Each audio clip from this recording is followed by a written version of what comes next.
అందరికీ నమస్కారం. నిన్న అనగా 10వ తేదీ నా మీద ఒక కార్యక్రమానికి వెళ్ళిన క్రమంలో వ్యక్తిగత కక్షలతోటి నా మీద, అలాగే నాతో వచ్చినటువంటి నేను తోడుగా ఎవరినైతే తీసుకెళ్తానో వాళ్ళ మీద, అలాగే స్థానికంగా ఈ జరుగుతున్న పెనుగులాటను గమనించి మాకు మద్దతుగా వచ్చిన వ్యక్తుల మీద కొందరు వ్యక్తులు ఎవరైతే దాడి చేసి కొట్టారో అది పార్టీకి కానీ ఎవరికి ఏ సంబంధం లేదు. అది కేవలం కొందరు వ్యక్తులు నా ఎదుగుదలను చూసి ద్వేషంతో ఓర్చుకోలేక చేసిన దాడి అది.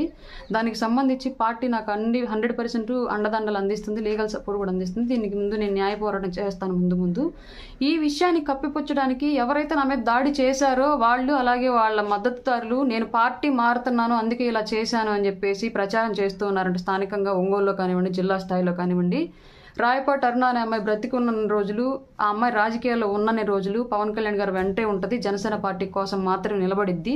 నేను అవసరాల కోసం, అవకాశాల కోసం, ఆస్తుల కోసం పార్టీలు మారి వ్యక్తిత్వాన్ని నీచ స్థాయికి దిగజార్చుకునే వ్యక్తిని కాదు నేను. నాకు ఆస్తుల కన్నా ఆత్మాభిమానం ఇంపార్టెంట్. ఆ విషయం నా గురించి తెలిసిన వాళ్ళందరికీ తెలుసు. కాబట్టి ఇప్పటికైనా వ్యక్తులు తమ స్వార్థాన్ని వదిలి వాస్తవాల్లోకి వస్తే మంచిది. లేదంటే మాత్రం తగిన మూల్యం చెల్లించుకుంటారు భారీగా. ఈ విషయాన్ని ఇప్పటివరకు బిగబట్టుకుని ఉన్నాను. ఈ వ్యక్తిగతంగా నా మీద చేస్తున్న దాడుల్ని ఇప్పుడు వాళ్లే బయట పెట్టారు కాబట్టి బహిర్గతంగా దీని మీద నేను కంపల్సరీగా న్యాయ పోరాటం చేస్తాను.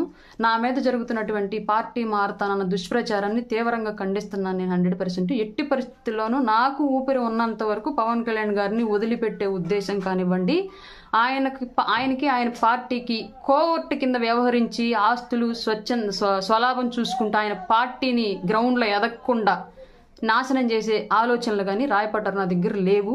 అట్లాంటి వాటికి రాయపాటి అరుణ వ్యతిరేకం. రాయపాటి అరుణ ఎప్పుడు జనసేనలోనే ఉంటుందన్న విషయం నేను తెలియజేసుకుంటున్నాను.